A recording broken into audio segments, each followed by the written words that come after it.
Avançamos para um jornal às 5h20 com o jornalista Miguel Cordeiro. Miguel, vamos ao essencial das notícias desta tarde, a começar pelo debate quinzenal.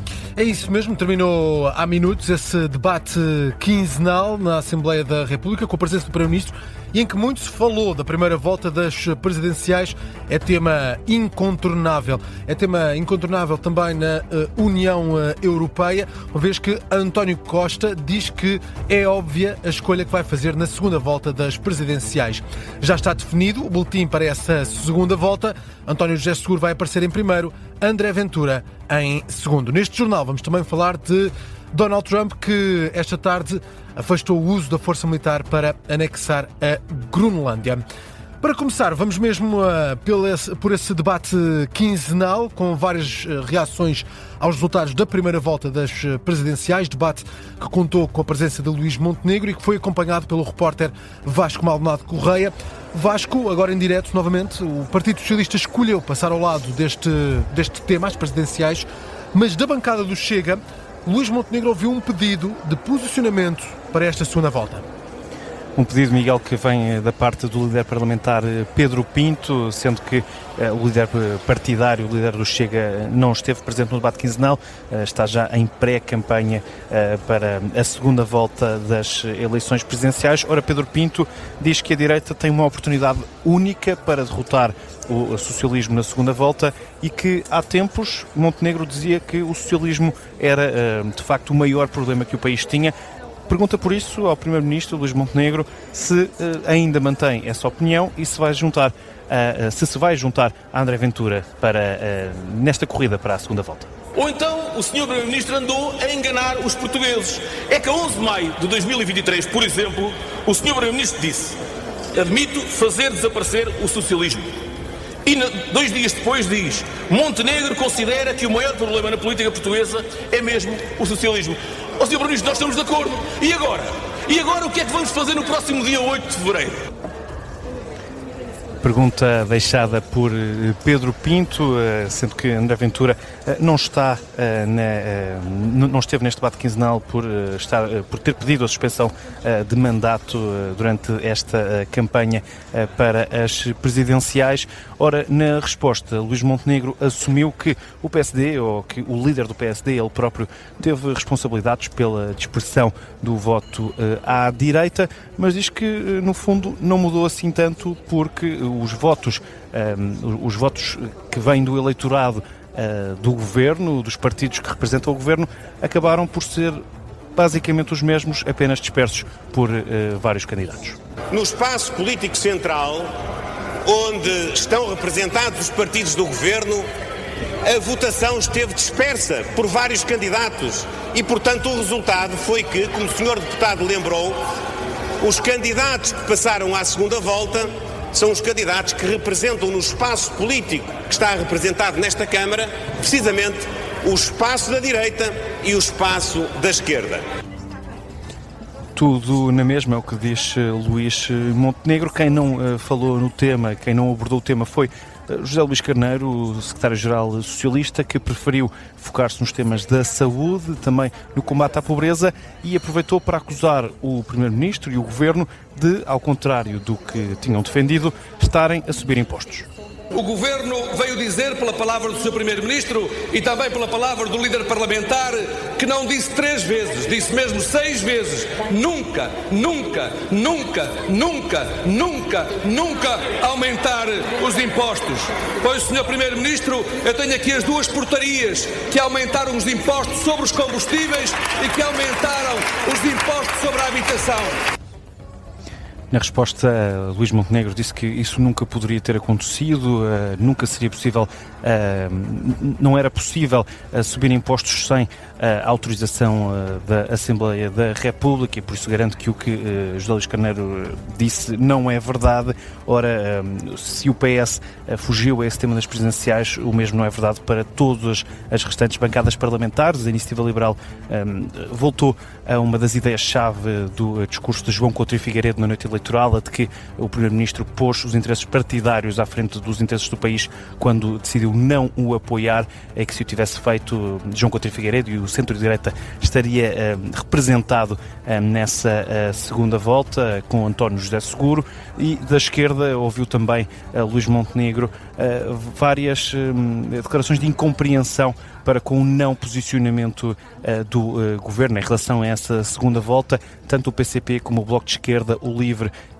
e o PAN perguntaram qual é a dúvida exatamente para o Primeiro-Ministro quando de um lado dizem está um candidato do espaço democrata e outro do espaço que não é democrata. Ora, Montenegro na resposta, e tal como já tinha feito em relação à interpelação de Pedro Pinto, líder parlamentar do Chega, disse Montenegro que se foi muito criticado na primeira volta por entrar na campanha.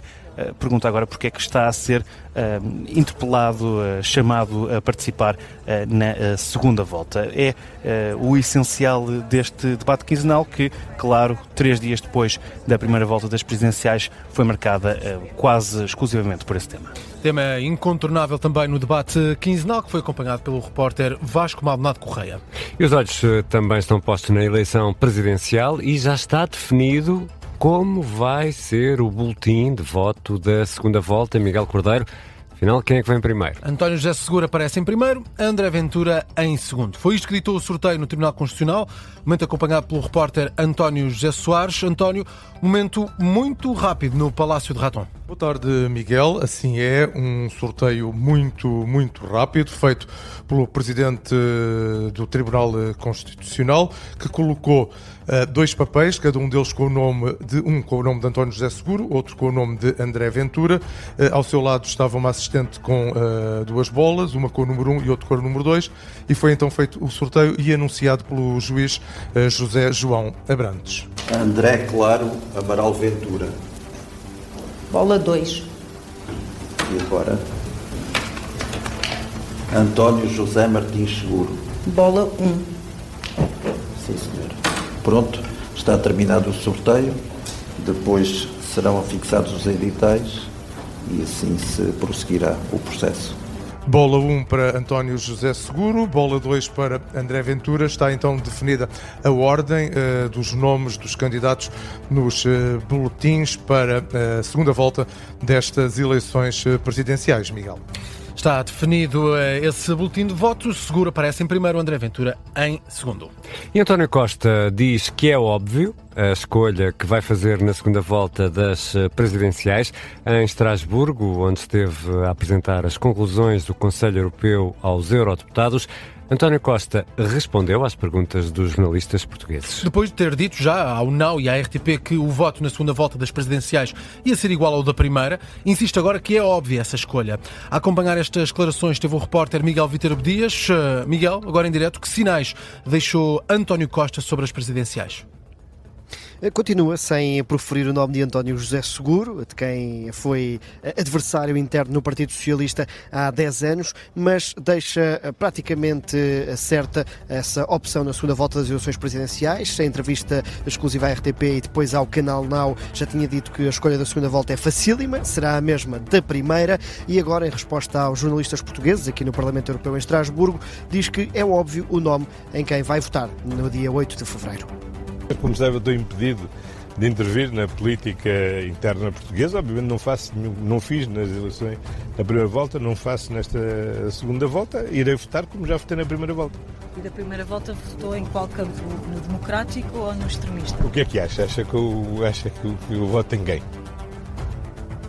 A resposta de António Costa a deixar subentendido que a escolha foi mesmo em António José Seguro, quando questionado sobre se votará no campo democrático ou no extremismo, a dizer que essa escolha é óbvia. António Costa que usa também esta figura de Presidente do Conselho Europeu para não entrar em mais detalhes sobre as eleições presidenciais. Já Marcelo Rebelo de Sousa, também ontem, à chegada aqui a Estrasburgo, disse que não ia comentar as eleições, falou apenas que a pré-campanha e os debates foram muito esclarecedores para os cidadãos eleitores e também para o próprio Marcelo Rebelo de Sousa, que disse estar esclarecidíssimo sobre as opções para esta segunda volta. Miguel Viterbo Dias, em direto a partir de Estrasburgo. Precisamente Marcelo Rebelo de Sousa discursou hoje em Estrasburgo, no Parlamento Europeu, na cerimónia evocativa dos 40 anos de adesão de Portugal e Espanha à então CE, Comunidade Económica Europeia. Marta Temido, eurodeputada socialista, lê nas palavras do Presidente uma intenção política. Que intenção é esta, Miguel? Marcelo Rebelo de Sousa fez questão de lembrar que Portugal foi construído com base em várias misturas étnicas e culturais e conclui que não existem portugueses puros. Portanto, a eurodeputada Marta Temido faz esta leitura das palavras do Presidente. Nunca interpretei as palavras do Sr. Presidente da República, confrontaram-me várias vezes com isso, como é que interpreta. Não quero interpretar, mas penso que hoje ficou uma mensagem muito clara. Nas palavras que disse, não há portugueses puros. É uma declaração política. E, portanto, acho que hoje os portugueses devem ter muito orgulho do Presidente Marcelo Rebelo de Sousa. Quem também reagiu ao discurso foi Tiago Moreira de Sá, eurodeputado eleito pelo Chega, diz que se o objetivo era atingir André Ventura, então Marcelo Rebelo de Sousa tem de ser criticado. Não vi, só não vi como se foi o Presidente da República está obviamente a extravasar. Não lhe fica bem, porque é um ex-presidente, ainda é Presidente da República, já não é um ex, ainda é um Presidente da República e deve ter esse sentido institucional de não tomar partida nesta luta eleitoral que está agora plenamente em curso. Reações dos eurodeputados captadas pela Rádio Observador em Estrasburgo. E noutro foco da atualidade, a questão da Groenlândia, Donald Trump afasta o uso de força militar para anexar a Groenlândia. Diz Trump que quer comprar o território. A garantia foi deixada na intervenção que fez no Fórum Económico e Mundial em Davos, na Suíça. O líder norte-americano defende que mais nenhuma nação deve ficar com a Groenlândia, a não ser os Estados Unidos da América. As pessoas pensaram que eu usaria a força. Eu não preciso de usar a força. Eu não quero usar a força. Eu não usarei a força.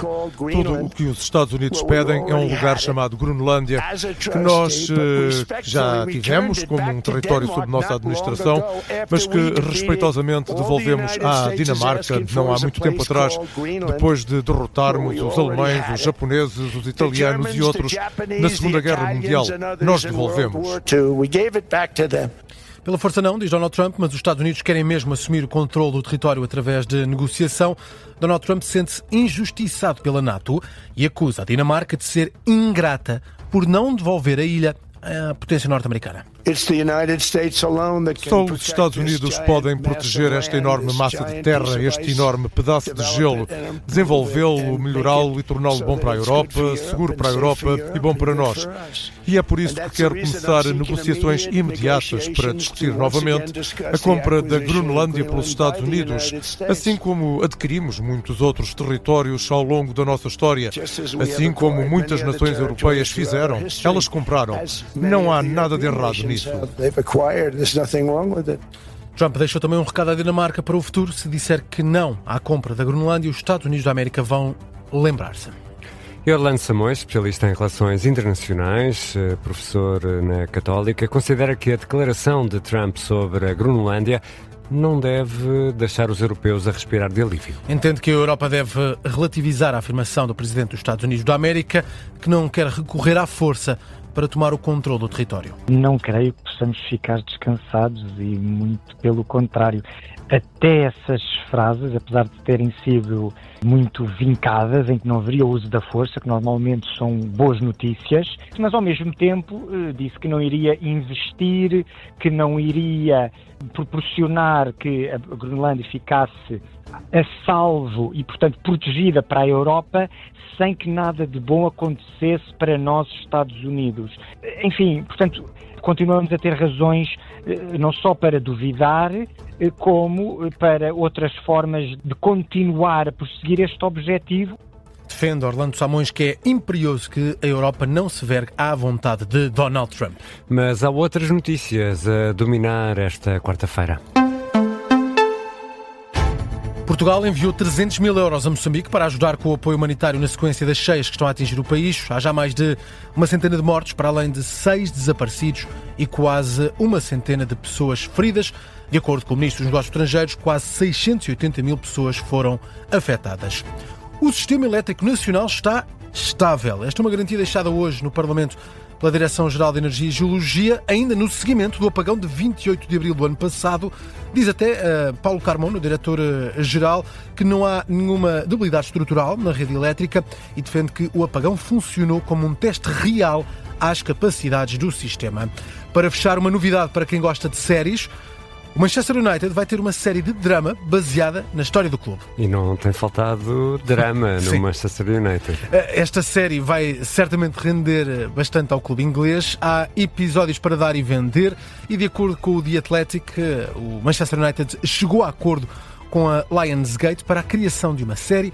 O projeto está ainda em desenvolvimento. Mas é ficção ou são mesmo... Baseado em factos reais. Ou é a dura realidade? É dura realidade, mas a ideia é recuar até ao início da história. O clube já vai com 140 anos. Apesar de não saber qual é a altura que a série vai abordar ao certo, é possível que alguns episódios incluam o desastre aéreo de 1958, em que 8 jogadores do clube morreram. Também o período de glória de Alex Ferguson. É mais uma série que de certeza vai atrair até quem não gosta de futebol. Não, eu ia te perguntar quem é que ia fazer de Ruben Amorim, mas se... Será na última temporada, provavelmente, se seguir a ordem cronológica. Se é com figuras reais, pronto, deve ser ele a fazer dele próprio. E o Miguel Cordeiro vai regressar às 6 para atualizar as notícias.